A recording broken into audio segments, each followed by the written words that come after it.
Did you know kung saan napupunta ang kaluluwa ng tao kapag ito'y namatay na?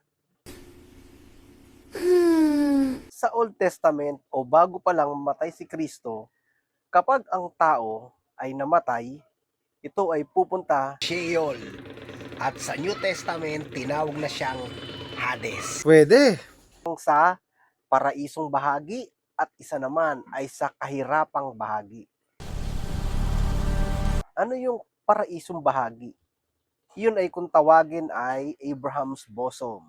Doon napupunta ang mga namatay na matuwid sa paningin ng Panginoon. At ang mga masasama, ito ay nag-reject sa Kanya, yun ay napupunta sa kaparusahang bahagi.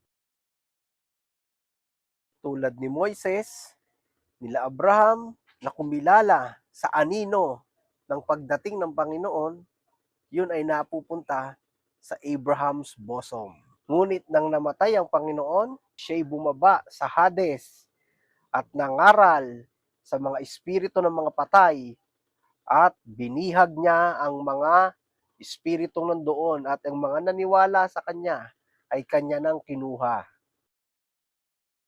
Kaya ang Hades, present na namamatay ngayon, kapag ito ay tumanggap sa biyaya ng Panginoon, diretsong pupunta sa langit.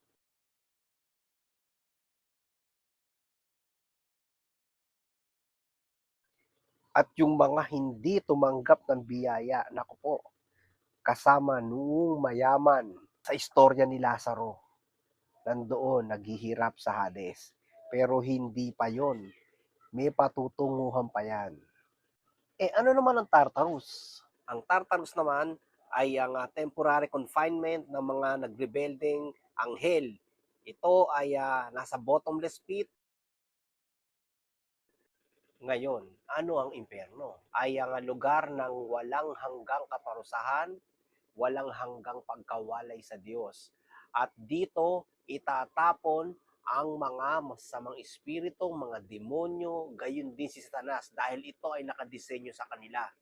At mapapasama dyan ang mga nag-reject kay Kristo sa biyaya ng Panginoon. Sa ngayon, wala pang tao dyan sa Gehenna o sa Lake of Fire. Pag dumating na ang paghatol, hinatulan na ng Diyos, saka pa lang lahat ng nasa Hades, nasa Tartarus, ay itatapon na yan sa Lake of Fire. Yan ang totoong parusa.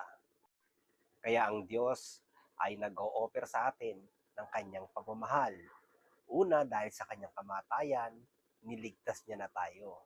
Pangalawa, meron tayong tinatawag na journey. So provided na ng Diyos ang kagalingan at ang abundant life na kailangan natin dito sa lupa.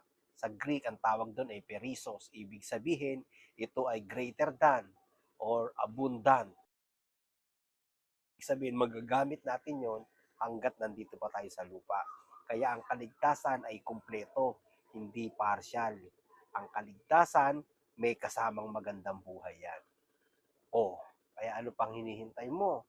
Hanggat may pagkakataon, ino-offer ng Diyos yung kanyang biyaya para sa magandang buhay mo dito sa lupa at ang assurance ng kaligtasan mo sa langit dahil lang sa kanyang pagmamahal.